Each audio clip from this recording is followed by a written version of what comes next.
For the past 11 weeks, we have been going through our series of studies that I have entitled The Mother of All Wars. My daughter Annalie was reminding me that some time ago, Brother Frederick had done a sermon by that name. I had no recollection at all, but maybe it was in my mind subliminally when I entitled this series The Mother of All Wars. But I really can't think of how to put all the theme under one heading in a better way. So we're continuing today with our study on the Mother of All Wars, and just to remind you of the goal and the purpose that we are trying to accomplish in this series. What I really want is that everybody who is a part of this fellowship, everybody who worships here, can be able to trace the steps in what we call the great controversy, from it began in heaven, step by step by step, right down through the ages, to the very end of time, to the end of the 1,000 years, that you can see how everything follows a logical and reasonable sequence. I have a desire that we should not be like the people who can pluck a doctrine out of thin air that does not follow logic or reason or context, and we can insist on it without being able to understand how it is out of harmony with the rest of truth. I want us to have a consistent knowledge of truth that can follow step by step. That's what I'm after. I believe that once we can see that bigger picture, it will be much harder to move us from that foundation, much harder. And I believe that once we can see that big picture, we will have a much greater appreciation of what God is doing for us, what he did for us through his son, Jesus Christ. And so, of course, it means that we will be far better prepared to engage in the battle that is taking place. All of these things, that's what I want.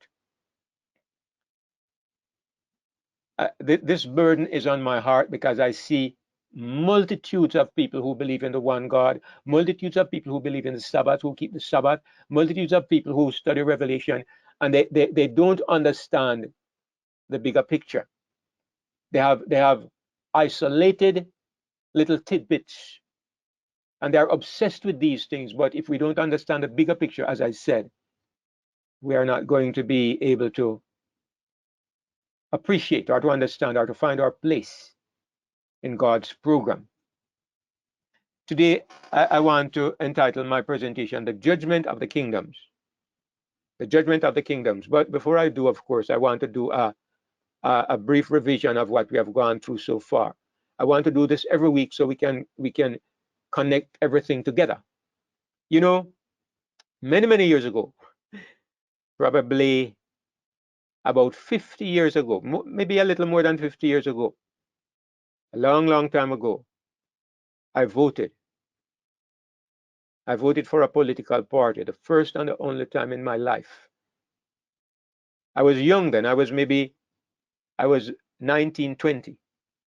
I was just barely past the voting age, but I remember my father, a normally sensible man, was a strong supporter of one of the political parties in Jamaica. Until he died, he was always politically excitable, politically inclined, and that was one of what I considered the failings of my father.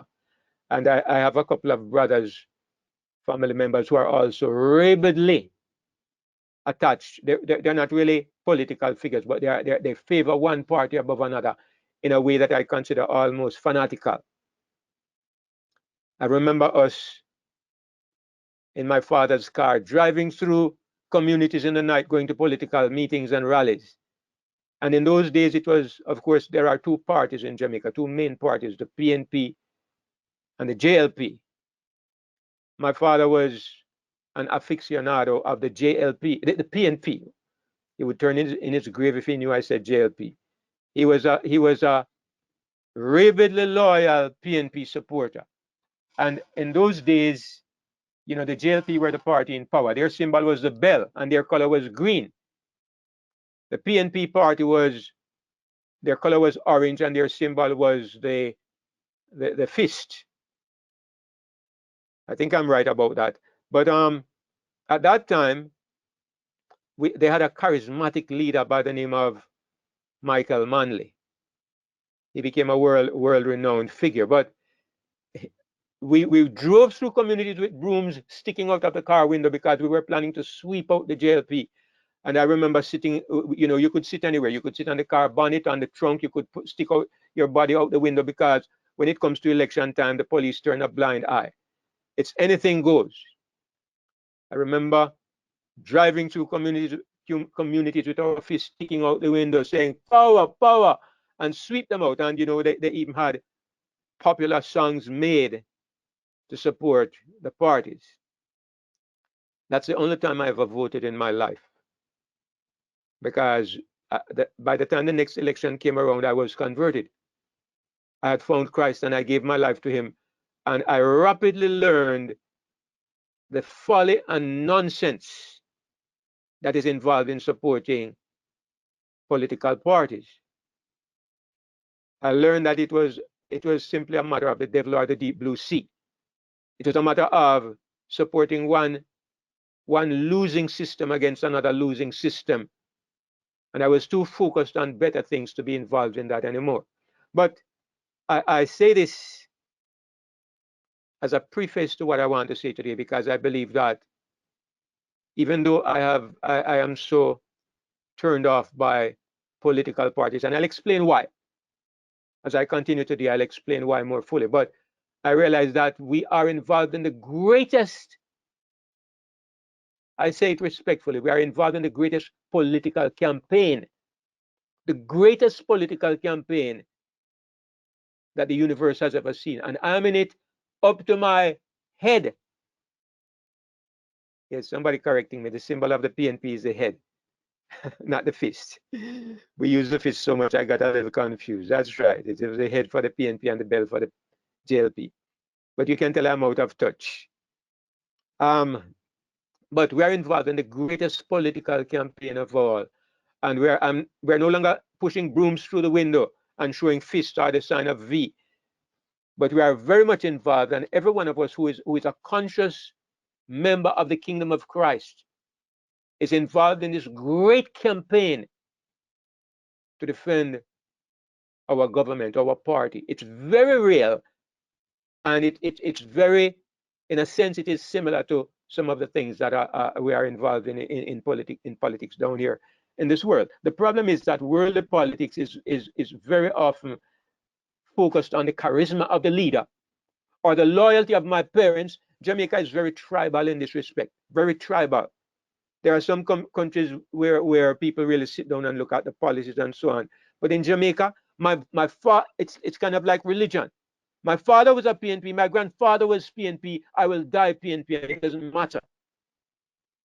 It's interesting to see how during election time they will stir up the people into a frenzy.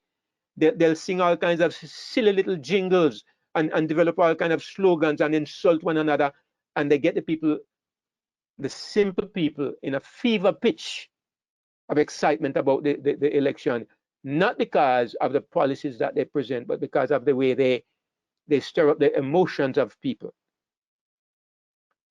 But in many ways, the principles behind elections on this planet are somewhat similar to what is going on in a greater context in the universe. I think God has ordained certain things to be a certain way because we, his people, can better appreciate things because we are familiar with certain things.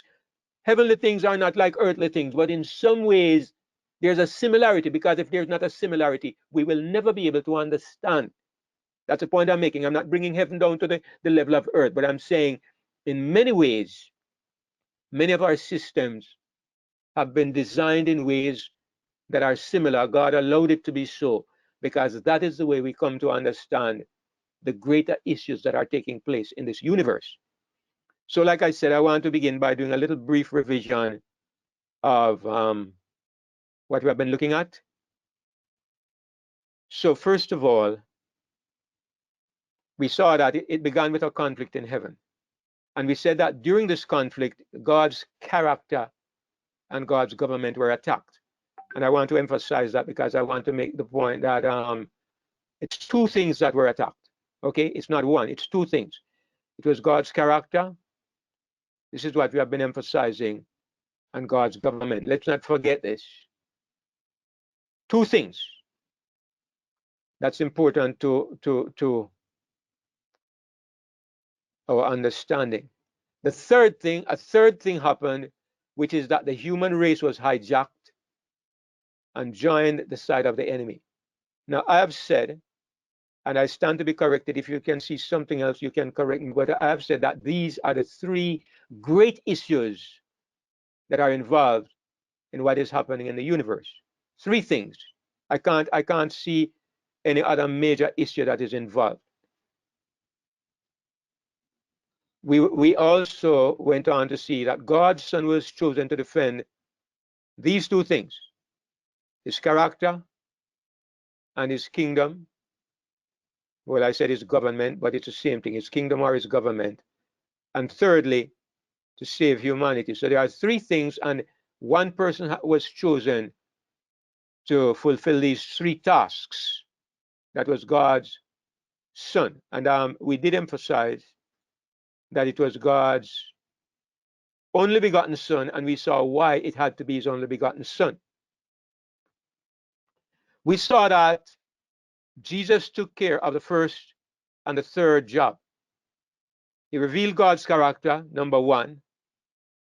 And the third one, humanity, he redeemed humanity. These two things are absolutely finished. His job is finished. And we saw where he said, I have finished the work that you gave me to do.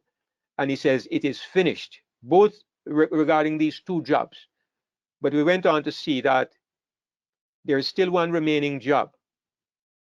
So he was raised from the dead, and he was made Lord of all, because this was necessary in order to finish the final job. And if you look at it, you see that the final job was God's government has not yet been vindicated. Satan's attack upon God's government. This question is not settled. This one is done. This one is done. But this one, the vindication of the government or the kingdom, is not yet accomplished. To do this, he has to be made Lord of all. And he has to be made Lord of all as a victorious human being. It was not as God that he was glorified. It was as man. He was raised from the dead as the last Adam.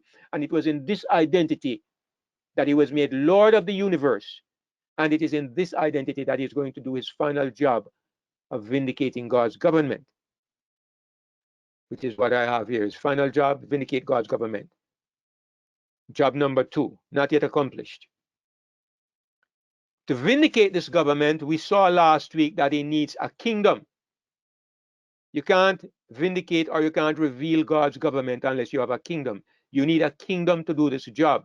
And so what he did was he established his kingdom among human beings. It is in human beings that the God of heaven, the great God of the universe, it is through human beings that he's going to defend his government and safeguard his universe. That is what makes the job of humanity so astoundingly important. This is why the church is in such a marvelous position. That is why you and I should not be so concerned about our own salvation, because that is finished already. That is why you and I, brothers and sisters, should be obsessed with the question of how to glorify our Father. Yes, we should want to be perfect. We want to be holy. We want to overcome sin, but not for salvation's sake. It's not a selfish reason, because my salvation is taken care of already. Somebody took care of me, so I can afford to expend my energies in glorifying that person who has done everything for me. That's the perspective that Christians should have. So he established this kingdom. And the principle of this kingdom, the great principle of this kingdom, is a principle that exists nowhere else. It's government from the inside. Nobody else can govern like this. This is the basis of God's government. He is the only one who can say, I will come to live in you if you allow me, and I will take control, and I will show what my government is about. That's all I want, permission to live inside. That's it. This is the principle that Satan fought against from the beginning. Satan's principle, as we saw, is self-government, which is God excluded, God not inside, God somewhere other than inside. Now, this is what we have covered so far in our previous, I think it's 11 or 10 presentations. And it is my earnest hope that you all have understood this and that everything we just touched on, you understand. So we're going to progress now, proceed. And if there's anything that you don't understand,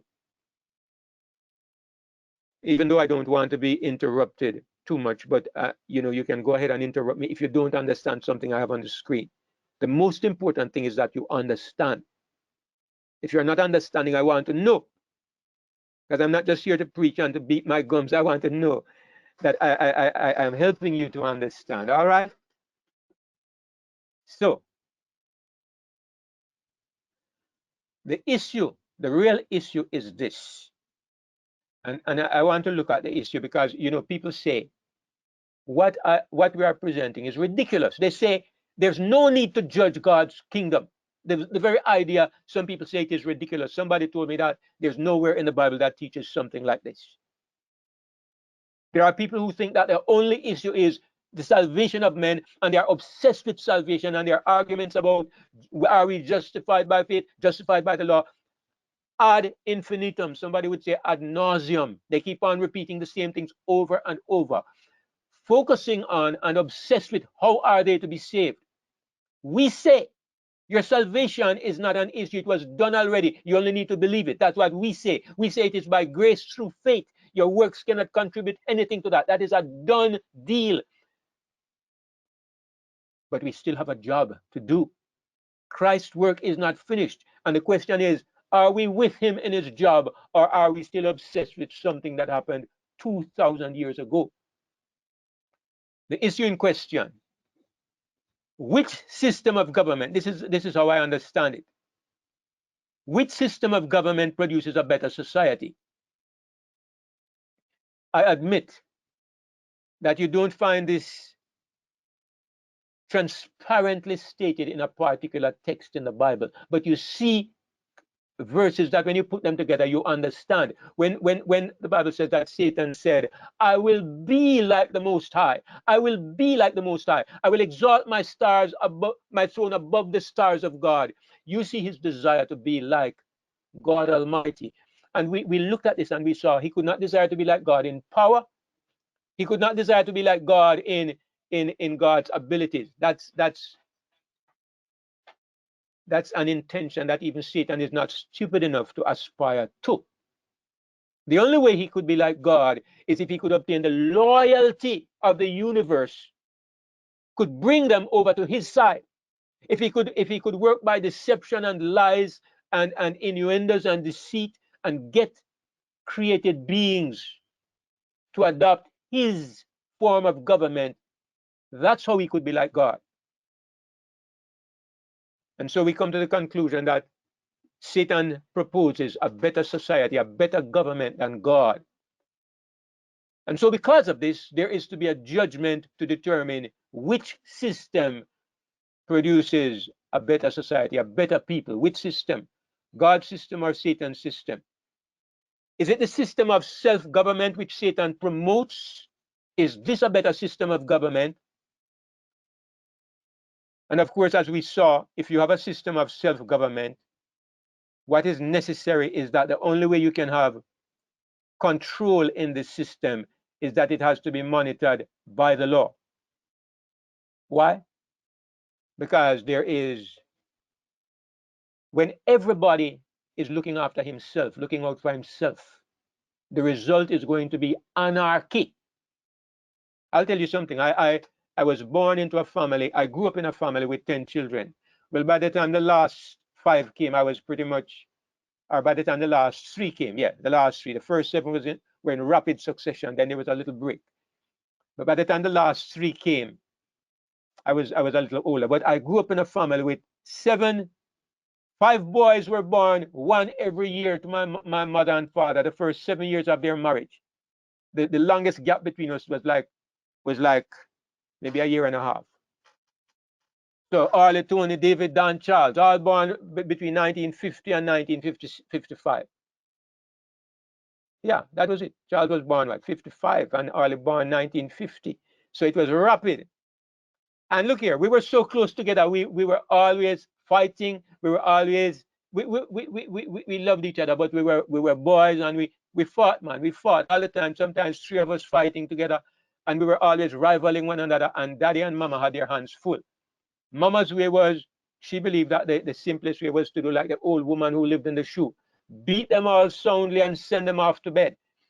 Daddy would take the time and try each case and stick to principles. But I'll tell you what, we needed monitoring. We needed monitoring. We got into all kinds of mischief. Some of the things I won't repeat. But anyway,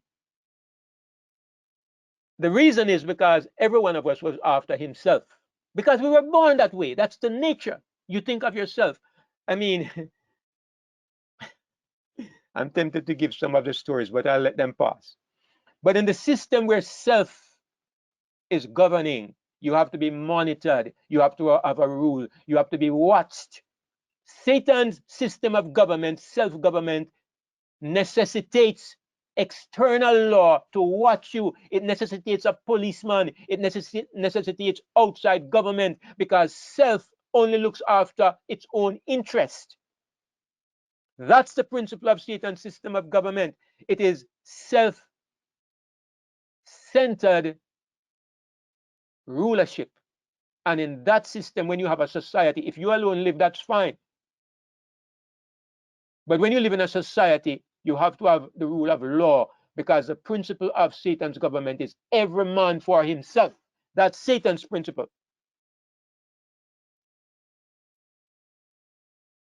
Or is it the system of Christ governing from within? By permission. Christ takes control, yes, but remember it is by permission. It is not by forced entry. It's not a dictatorship. It is by our permission, but he says, I will live through you. Which of these systems of government produces the best kind of society? That is the question. So, hopefully we will treat this differently than how you treat Trump and Biden, Democrat and Republican and PNP and JLP. Hopefully we will look at issues. This two-party system, if I may respectfully refer to it that way, is to be judged not by God, because in a sense you have to understand God is one of the candidates. God is one of the candidates. We are vying for the loyalty of the universe. We are vying for the judgment of the universe, God and Satan. Some people will listen to this and think that's ridiculous. Where do you get this idea from? I'm always wanting to respond to that question because I am thinking, how do people outside of our circles who might watch this on YouTube, how do they respond to this idea? Because we have a background. We have been coming from some distance past, and so everything is fitting together. But somebody who's seeing this for the first time, the idea of God being judged sounds really silly to them.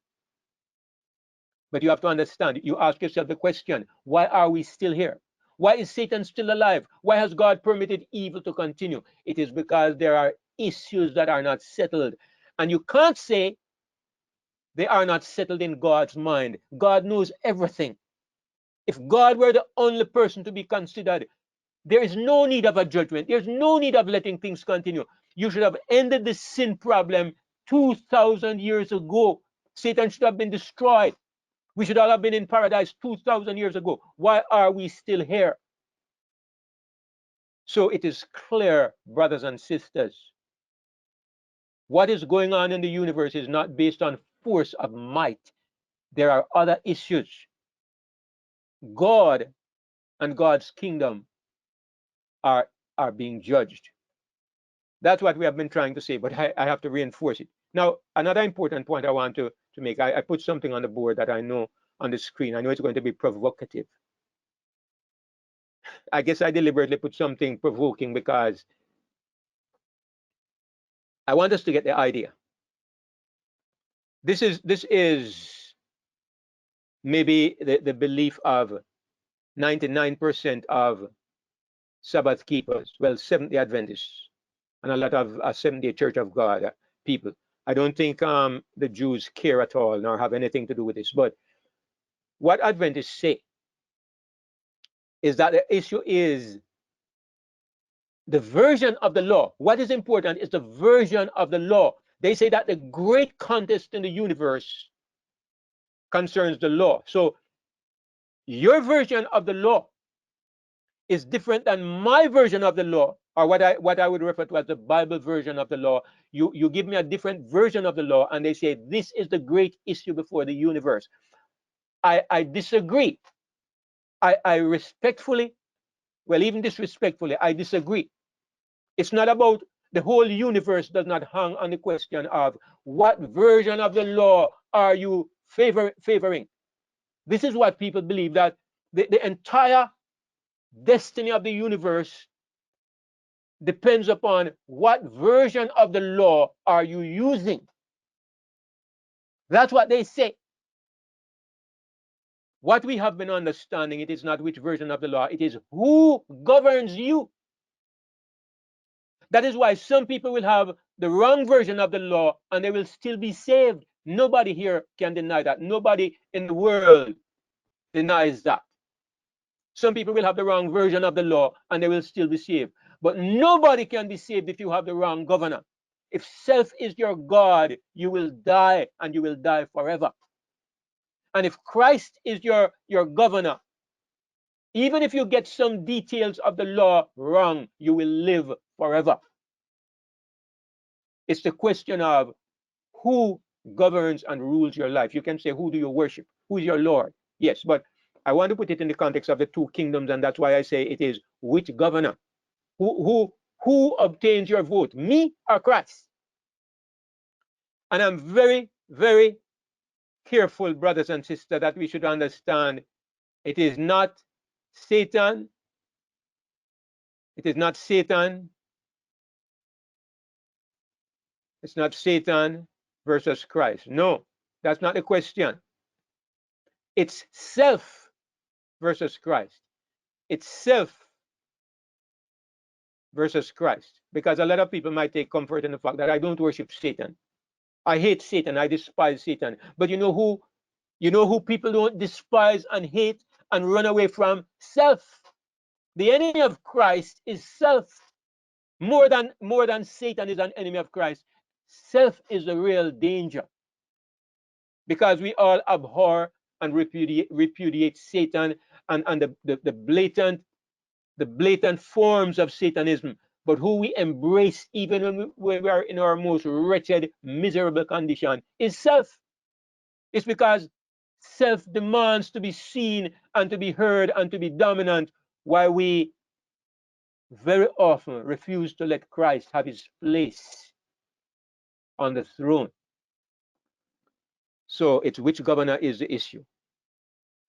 A judgment will answer these questions. That's what the judgment is about. It is to answer the question of which system of government produces what God is after. And the Bible tells you about it. Go to Daniel 7, verses 9 and 10. Those who say that there is no place which suggests that God's kingdom is to be judged, go to Daniel chapter 7. It is clearly taught there. I beheld till the thrones were cast down, and the Ancient of Days did sit, whose garment was white as snow. God is presiding at this judgment. In other words, he is in control of calling this judgment. But we will see that God is not the one who is presenting the evidence or even making the decisions. He's more, you would say, a convener of the judgment. Thousands ministered unto him.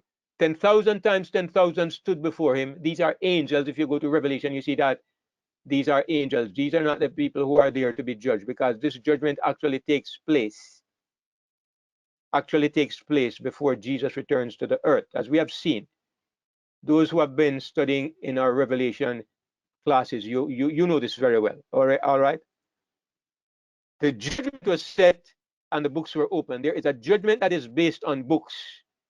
There is a judgment that is based on the opening of books, and it takes place before Jesus Christ returns to planet Earth.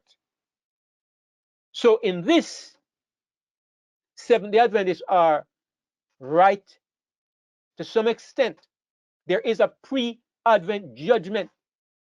I will tell anybody this, and I will say that I agree with Seventh-day Adventism in this, even though I'm not a member of the church. I agree with Adventists in this. Where I don't agree is because Adventists have made it that this judgment is about your salvation and my salvation. It's a judgment which jeopardizes our eternal life, because we are going to be, our names are going to be called individually. And if we are not in a perfect condition when our names are called, we are going to be lost. That is the Adventist version of this judgment. They got the event right because it's there in the Bible. How can you get it wrong? It's there in the Bible. Those who deny it, maybe you are reading a different Bible. But what they have wrong is the purpose and the intent of this judgment. This judgment is not a judgment of us as individuals. It's a judgment of the two kingdoms.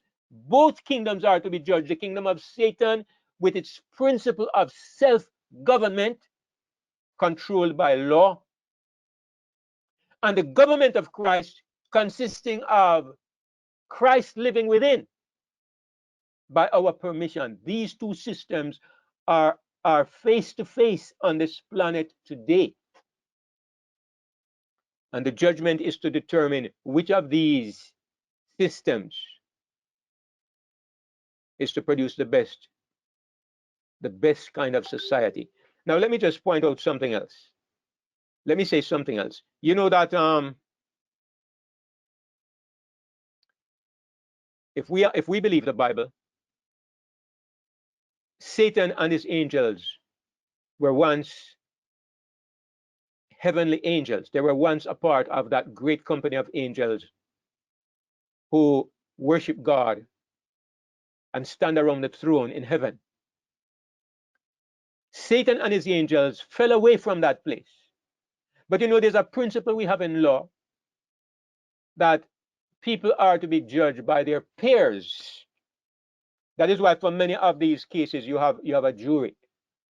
The judge alone doesn't sit there and make decisions. The jury decides whether or not a person is innocent or guilty, and then the judge passes the sentence. But it's not the judge in most cases, especially if it's a serious issue. The judge is not the one who makes the decision whether guilty or not.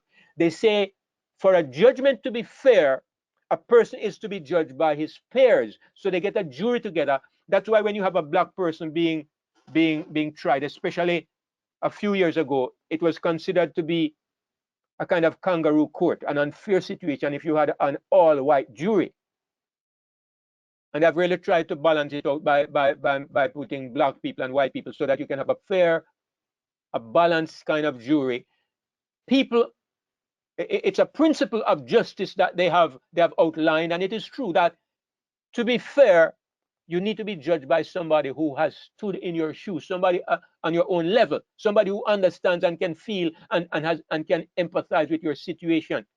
Now, in heaven, Lucifer was once an angel. So who is qualified to determine which system of government works best? Who can be impartial? Who can be unbiased? Because you would say, of course, God would be biased towards his side. Of course, Satan will be biased towards his principle. So who would be unbiased?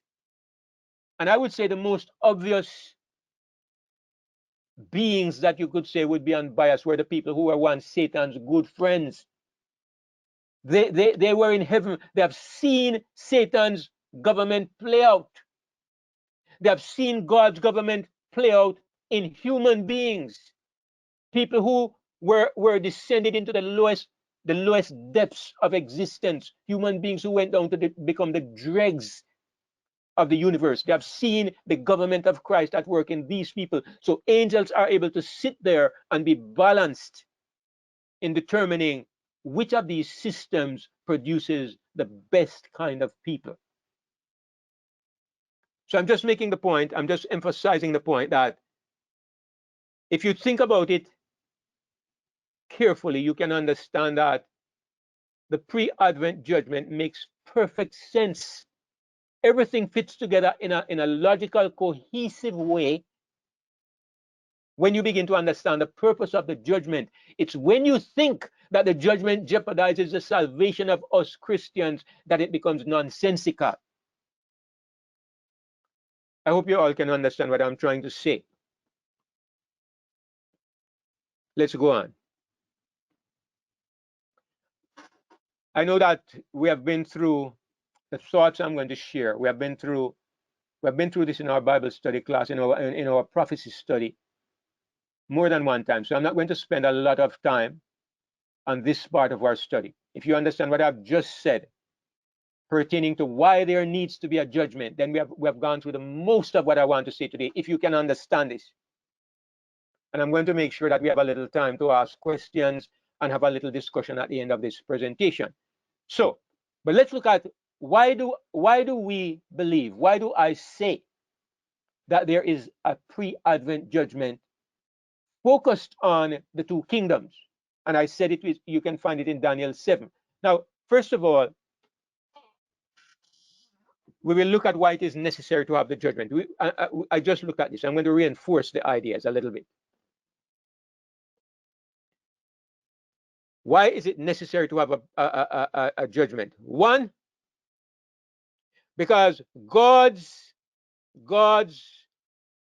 government is not based on force of arms. That's the first reason. Reason number two, this means that what we are engaged in is an ideological battle, right?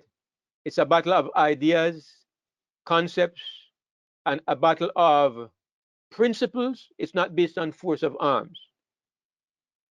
And so we can conclude, number three, that the conflict is a conflict that is based on information. All right. So because of this, you need to have a judgment. All right. Because if it's a conflict of force of arms, if it's based on who is stronger, let's say it was based on who is stronger. Look here. When two men get into a fight, and one of them beats the other one to a pulp and flattens him on the ground, you don't need to have any judgment about who won the fight. It's done. The one lying on his back lost, and the one standing up won. So if it's based on force of arms, no judgment is necessary. But if it's based on ideas, two different systems, two different principles, if it's based on the information that you can see, somebody has to decide, because all ideas can be looked at from different directions. Somebody needs to look. You need to have a jury, a court that can stand and look at these ideas and say, well, this makes sense or this doesn't make sense. Or you can look at how the ideas play out in society. You could say,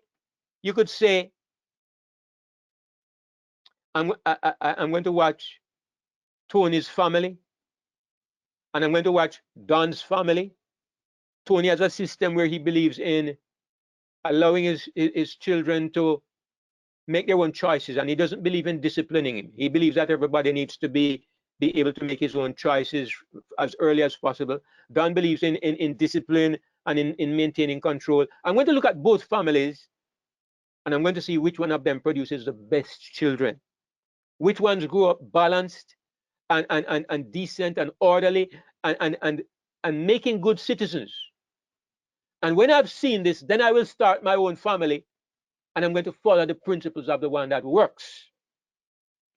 You can understand. So I'm going to form a judgment based on the information, based on what I can see, and it's based on ideologies. It's based on the two different approaches that these two men have. That's the nature of the conflict that is involved in the universe, and that is why there has to be a judgment. Somebody has to say this one works and this does not work. So the book of Daniel is a place in the Bible above every other place that shows us the principles of the judgment. First of all, you remember the story of Nebuchadnezzar. I've labeled him here as the beast king. He was a man who became like a wild beast for 7 years. But what is interesting about Nebuchadnezzar is what God said to Nebuchadnezzar before he became this wild beast. God said to him, God told him what would happen to him And when Daniel was interpreting the dream to him, Daniel says, look at what Daniel says. This matter is by the decree of the watchers. Daniel said there were some beings that he refers to as the watchers.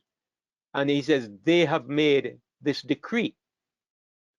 And the demand is by the word of the holy ones. Maybe the same group of people called the watchers? Maybe, probably. I'm not sure. It could be. Same people, or maybe two groups of beings in heaven. But what he said is, why? They have made a decree, and the decree that they have made is to the intent or for the purpose that the living may know that the Most High ruleth in the kingdom of men and giveth it to whomsoever he will, and setteth up over it the basest of men. These beings in heaven called the watchers and the holy ones, they made a decree in heaven. Notice it is not God who makes this decree. These beings in heaven want to send a message to people on earth concerning God. And they make a decree that Nebuchadnezzar must become like a cow and eat grass for 7 years. He must go mad for 7 years, so that people on earth may know that God is the one who rules in the kingdom of men, and that he will give it to anybody who he chooses to give it to. So they made a decision. And the point I want to make is it is not God who made the decision. There's a judgment made, and it's not God who makes the decision. It's just reinforcing the point that I'm making, that God is not the one who is ruling like a dictator. There are heavenly beings. God is governing in a, I don't know if I know democracy is a word that has some bad connotations. But he's ruling in a universe where it depends on the approval of the citizens. Let me put it that way. He rules and he maintains his rule because of the approval of the citizens. You know something? I'm not going to say who or where, but I know a man that he would come home every night and beat his wife. He'd come home drunk and beat his wife every night. I'm not speaking of what I heard. He lived not far from me. Every night he would come and beat his wife.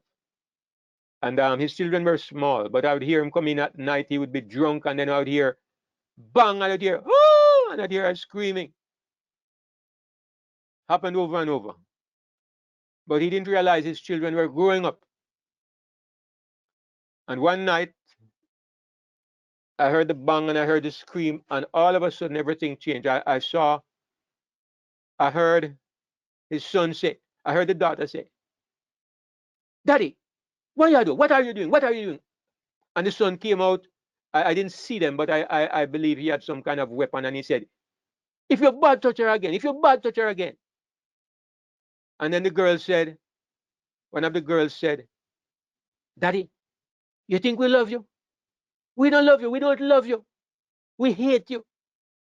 And she said, if you touch her again, I will stab out your heart and yummy.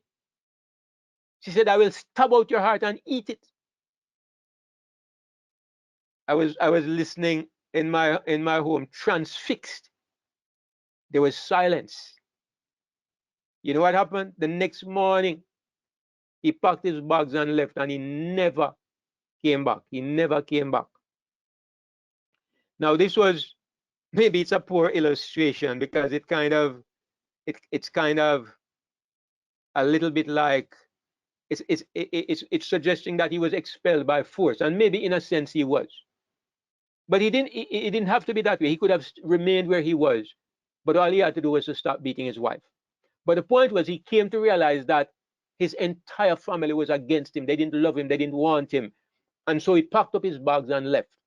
Now, it's a poor illustration. I grant you that. But I'm trying to say that God will rule in a universe by love. He will rule because he's wanted, not because he can force and compel everybody. Nobody can threaten to beat God or to stab out his heart and eat it. Nobody can threaten that. But he doesn't need that. If he discovers that he's not wanted, nor appreciated, nor loved in his universe, you think he's going to rule like a dictator, to dominate by force, and to have cowering, fearful citizens? Absolutely not. And so God rules by the desire of his citizens. And we might call it democracy. I think that's the supposed idea for it, but people say that democracy has different implications. So I'm loath to use the word.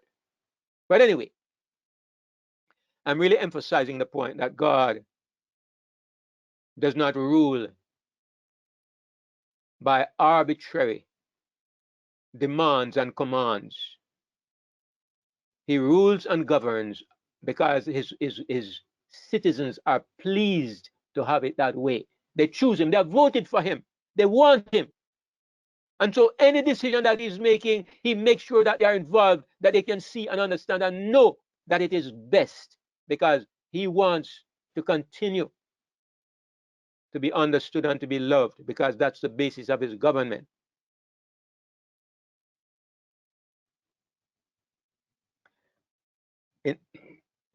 In the book of Daniel, again, you have another instance where you see judgment clearly illustrated. And I believe that there is a reason why you have these two stories in the book of Daniel, because the theme of the book of Daniel is judgment. That's one of the underlying themes. And God wants us to understand how the judgment takes place, and that is why these stories are there. We can learn a lot from reading the story of Nebuchadnezzar's madness, and here again the story of Belshazzar. He has a feast. He has been exposed to the true God. He knows that there is a God, but his heart is stubborn and hard, and so he takes the vessels from the house of God. He has a big feast, and he glorifies the God of wood and silver and stone and iron and all these gods, and brass, and he's worshiping these gods. And while he's doing it, it says in Daniel 5 verses 5 and 6, in the same hour came forth fingers of a man's hand and wrote over against the candlestick upon the plaster of the wall of the king's palace. And the king saw the part of the hand that wrote. Then the king's countenance was changed, his thoughts troubled him, so that the joints of his loins were loosed, and his knees smote one against another. The most barefaced are usually the most cowardly, but I guess my knees might have smote together too if I saw something like that. But anyway, here is another decision that has been taken. A hand writing on the wall, and you can know clearly that this hand is a hand coming from heaven. And based on what we have seen, you don't need to question that this is another decision taken by the heavenly tribunal, by the same watchers and holy ones. If they made a decision concerning Nebuchadnezzar, they also have made a decision concerning Belshazzar. And what they have written on the wall is, what the hand has written on the wall is even more revealing.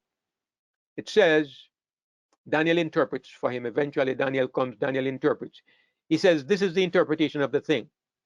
Meaning, God has numbered your kingdom and finished it. Tekel. So I think it read, mene, tekel, upharsin. Tekel, you are weighed in the balances and are found wanting.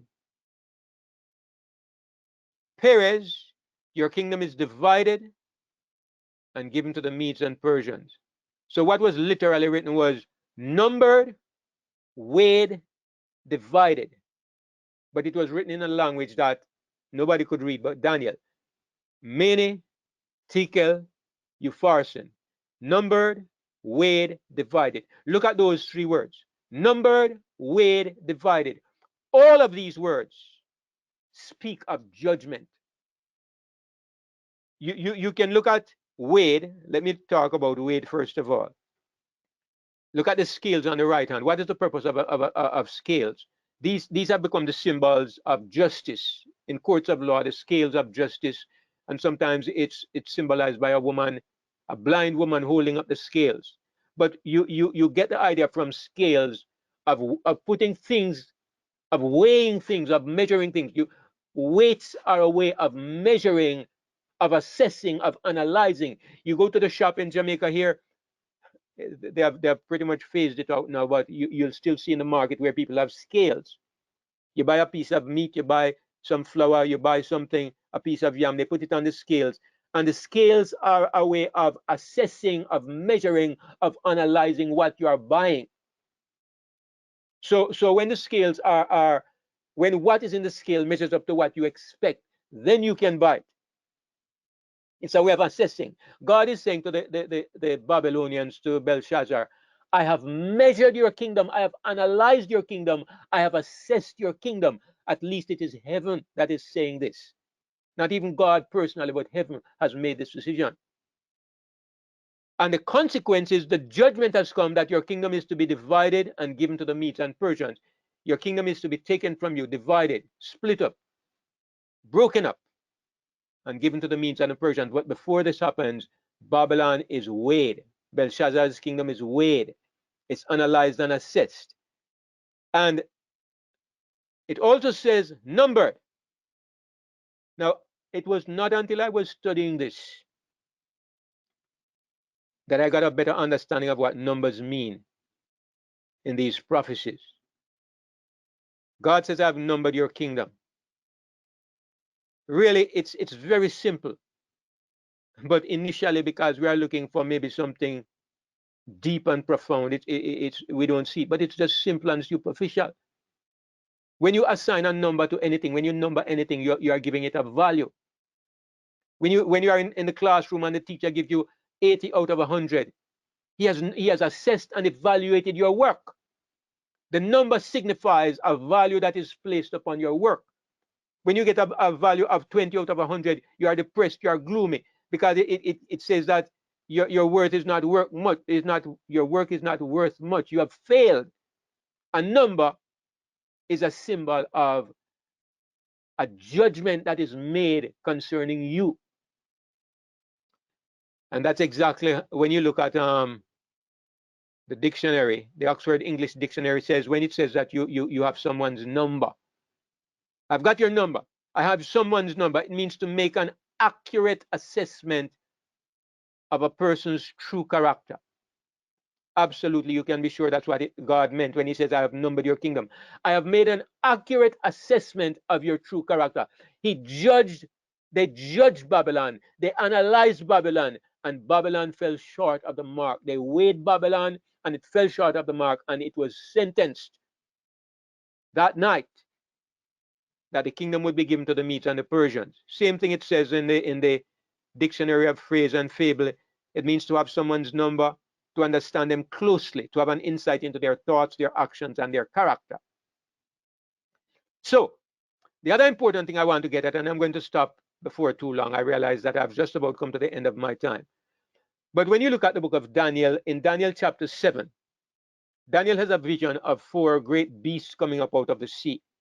And it always, for many years, it was my habit to refer to the 4 kingdoms of Daniel 7, 4 kingdoms of Daniel 7. Because there was the lion, the bear, the leopard, and the great and terrible beast. There are 4 of them. 1, 2, 3. There are 4 of them. So we always refer to the 4 beasts of Daniel 4. But in studying this, I came to see very clearly that I was mistaken in referring to 4 kingdoms, because there are actually 5 kingdoms, as we will see in a moment. Once you understand that, it helps to understand what is going on in Daniel 7. Now, the 4th beast, it says, was exceedingly terrible, strong exceedingly, had great iron teeth, and so on. This is not my point today. I won't dwell on this too much. But let's go on to what happens next. It says, now this is what happens. Daniel sees 4 beasts. Then he tells you what the 4th beast is like. Then he says, I beheld till the thrones were set in place, cast down. Better translated as set in place. And the Ancient of Days did sit, that is God who is sitting. As I said, God is presiding. He's not the one making the decisions, but he's presiding. He convenes the judgment. His garment was white as snow, the hair of his head like the pure wool. That's clearly the Lord God Almighty. Thousands ministered unto him, 10,000 times 10,000 stand before him. The judgment was set and the books were opened. This is a judgment that is based on the opening of books, and it's not the judgment at the end of 1,000 years. It's a judgment before Jesus returns. We know. How do we know? Because it says, I beheld then. Daniel says, I beheld, or I kept on looking. I kept on looking. because of the voice of the great words which the horn spake. I kept on looking till the beast was slain, and his body destroyed and given to the burning flame. I better just, the beast was slain, his body destroyed and given to the burning flame. Now, there are people who say that this takes place at the end of the 1,000 years. After 1,000 years, we have been in heaven 1,000 years, then the beast is destroyed. Not true. Go to Revelation 19 and the last two verses, and you will see that the beast is thrown into the lake of fire at the time when Jesus returns, not after the 1,000 years. So when is the beast condemned and given to the burning flame? It is at the coming of Jesus. So when is the beast judged? When does the judgment sit and pass judgment on the beast? It is before Jesus comes. Because when Jesus comes, notice what happens. When Jesus comes, that at that time, the beast is not going to be judged. When Jesus comes, the beast is slain. When Jesus comes and his body is destroyed and given to the burning flame. Let me hope you can understand what I'm saying. The coming of Jesus is the end of the beast. He's given to the burning flame, put into the lake of fire, destroyed forever. So if he's going to be put in the lake of fire at the coming of Jesus, then his judgment must be before Jesus comes. I hope you can understand what I'm saying. So this judgment is what condemns the beast. The judgment is set and the books are open. And when the judgment is set and the books are open, then the beast is slain and his body is destroyed and given to the burning flame. So there is a pre-advent judgment clearly taught in the Bible. A judgment before Jesus comes again. It's not a fable or fiction. It is real. But it is the judgment of the two kingdoms. It's not a judgment of you and me individually. It's a judgment of two kingdoms. The only reason why you're in it is because you're a part of Jesus' kingdom. Your body, your life is testifying for his kingdom. Your life is a vote for the kingdom within. And if you fail, if you live more a life that demonstrates Satan's principles, you are really saying to the universe that Christ's government doesn't work. I don't want my life to testify that way at all, brothers and sisters. That is my motivation. That is my motivation for living a godly life. I want to speak. I want to vote. I want to get my broom and sweep out the other kingdom. I want to hold up my fist on behalf of the kingdom of Jesus Christ. So it is in the judgment that the beast is condemned. But it's not over. That's not the only thing, because it says that in that same passage in verse 13, same passage, I saw in the night visions, and behold, one like the Son of Man came with the clouds of heaven. And where does he come? Jesus coming with the clouds. Clearly, he's coming back to earth. No, no, no, no. He's not coming back to earth. That's not what it says. He comes with the clouds of heaven, and he came to the Ancient of Days. This is happening in heaven.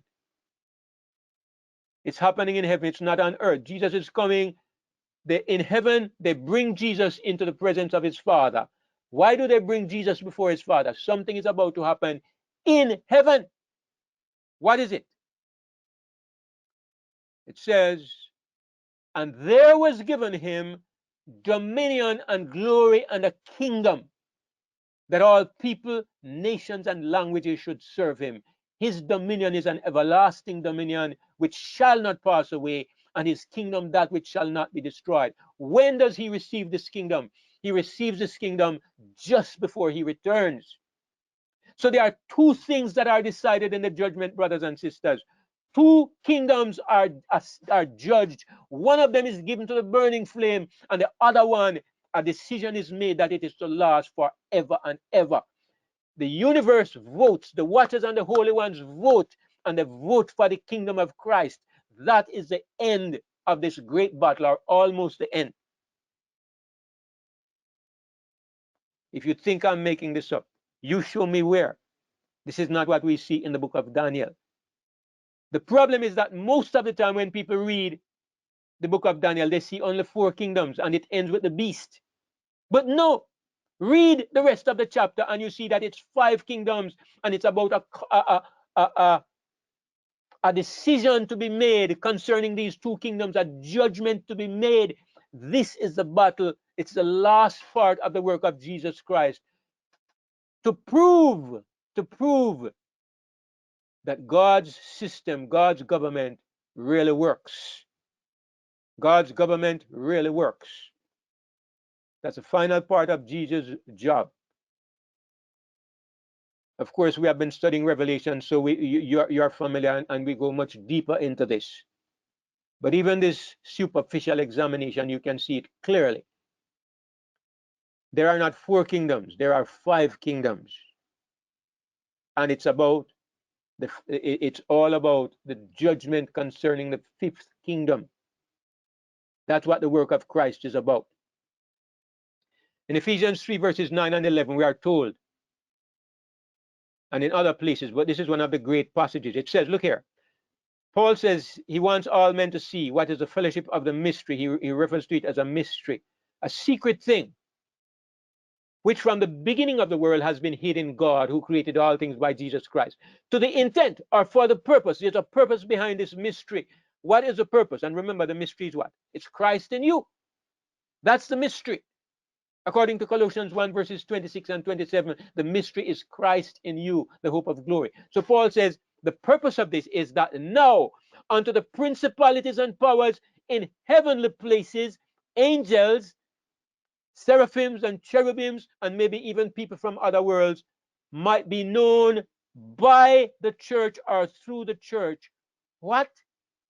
The manifold wisdom of God, the many-sided wisdom of God, the efficacy of the government of God. The wisdom of God is to be known to heavenly beings. How?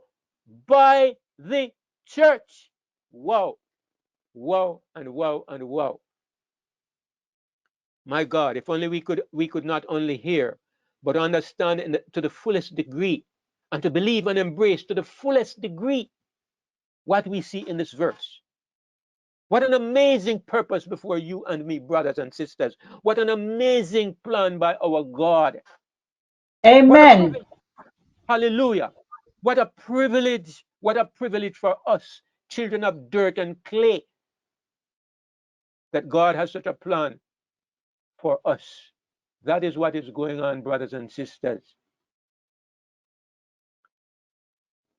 The fruit of Satan's government. Listen to what it says. And the nations were angry. Revelation 11, verse 18. The nations were angry. Thy wrath is come, the time of the day that they should be judged, and that thou shouldest give reward unto thy servants, the prophets, unto the saints, and them that fear thy name, small and great. And what? This is what Satan's government has produced.